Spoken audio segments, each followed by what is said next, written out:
Hello, my friend. The week is ending, and it's time to read. My article, which was published in over 30 newspapers midweek. Hey, the article is about Brazil in the world. I ask that you subscribe if you haven't already, and at the end, don't forget to like or dislike it. So, let's read the article, with comments between the lines.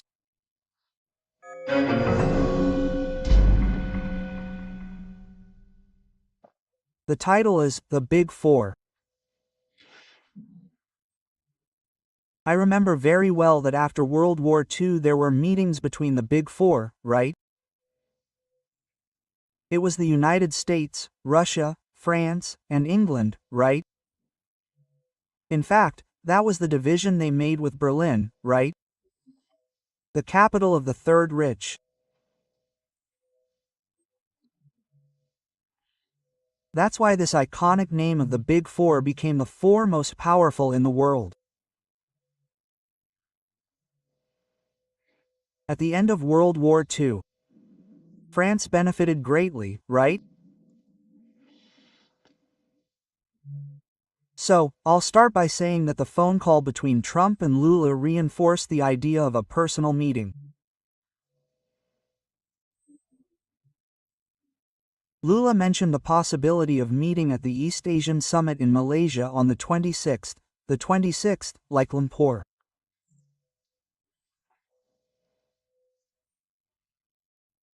Well, there will be, as usual guests, the heads of government of Russia and the United States, who are not part of East Asia. And obviously, the member of the group, the Chinese leader. And if Lula raised the possibility of meeting with Trump there, it's because he was invited too, right? He wouldn't offer himself like that. Well, East Asia is supposed to contrast with the Middle East, right? Which is still Asia, right? Asia extends as far as there and on one side of the Bosphorus Strait, over there in Istanbul. Well, Brazil has a territorial extension only smaller than Russia, China, the United States, among the three, and Canada, right?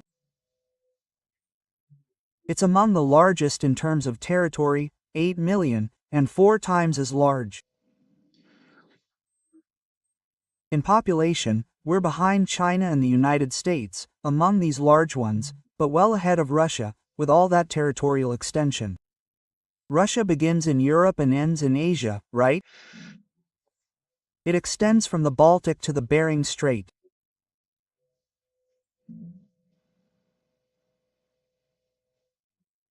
In terms of mineral potential, the four are practically equal. But between you and me, after a conversation I had today with an Amazonian expert, I think we're the champions in mineral wealth.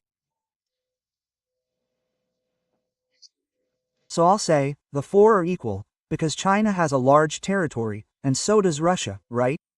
Just like in other natural resources. We have more solar energy than the other three. Right, because of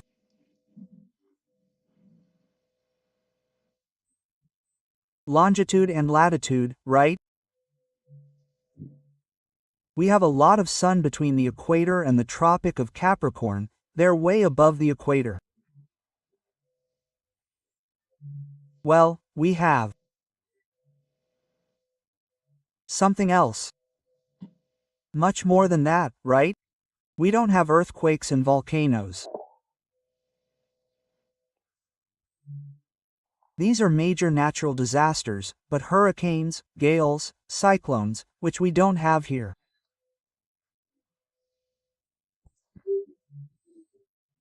So why aren't we among the Big Four who could meet in Kuala Lumpur and decide on peace, for example?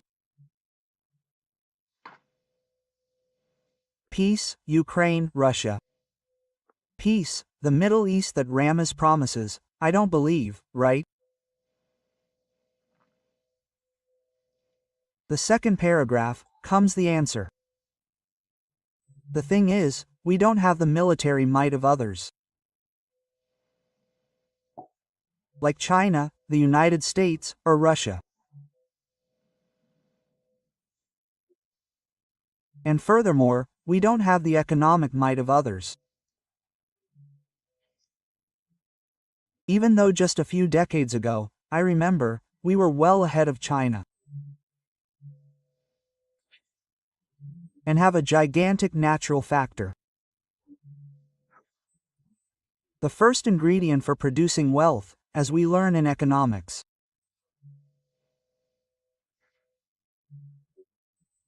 Just look, today we send iron ore to China and import rails forged with our ore back from China. Our iron goes to the other side of the world and returns as steel. In other words, we are a country that doesn't manage what it has. Nor are we among the big four because we don't project political power.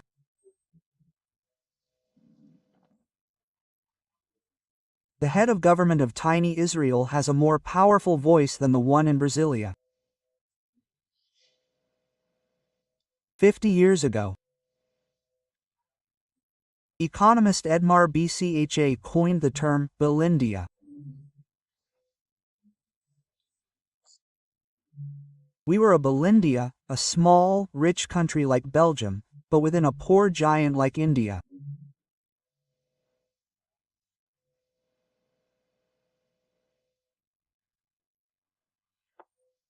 But today we can no longer create that, because India far surpasses us.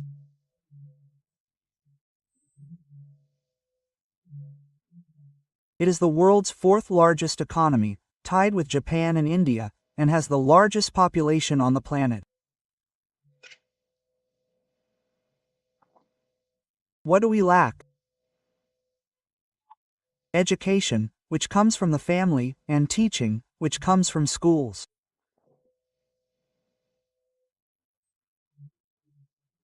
In the family, education fosters honesty, truth, respect for others, respect for the law, a sense of belonging to the community, among many other principles that make life better and easier.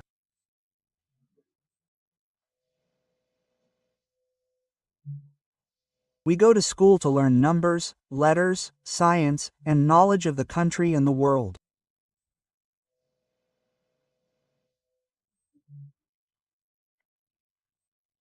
We don't even know the instrument to argue, to express our ideas, which is the Portuguese language.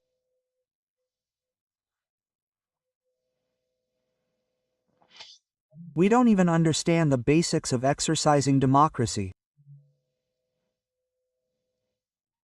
Right now, for example, Congressman Celso Sabino wants to remain in government as Minister of Tourism, without following the orders of his party, União Brasil. The party and the congressman ignore the most important thing, the 142,326,326 para-residents who gave him the power of attorney to represent them in the Chamber of Deputies. Sports Minister, Congressman Fufuka, in turn, sidelined his party, the PP, and its 135,078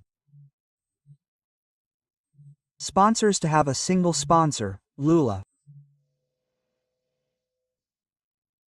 No representation can withstand such contempt. The worst part is that voters don't know who's the one in charge, nor do taxpayers know they're the only ones. Governments spend. Last paragraph. The Constitution has just turned 37. Disrespect for the highest law leads to disrespect for all other laws.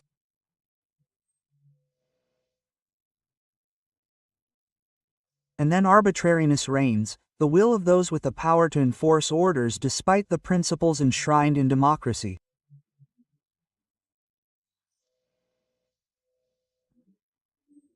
Just imagine, as Minister Barroso confessed in an interview, that a printed ballot was one of the pillars of the coup.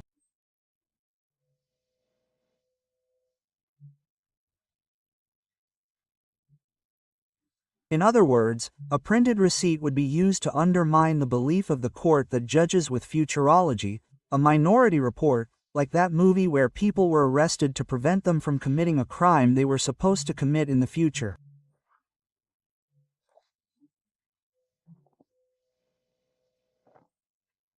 This justified a counter-coup. Now, Bolsonaro is going to stage a coup, so let's stage a counter-coup that began back in the election campaign, when propaganda was cut from one side and not the other, right? Well, a counter-coup, as was justified in 1964. That João Goulart was preparing a coup, right? Reasons, all of these are reasons for the country's backwardness, where not even the past is predictable, because things change, they tell a different story about the past. I know this because I know it, I've witnessed the past since back in the 1940s, right?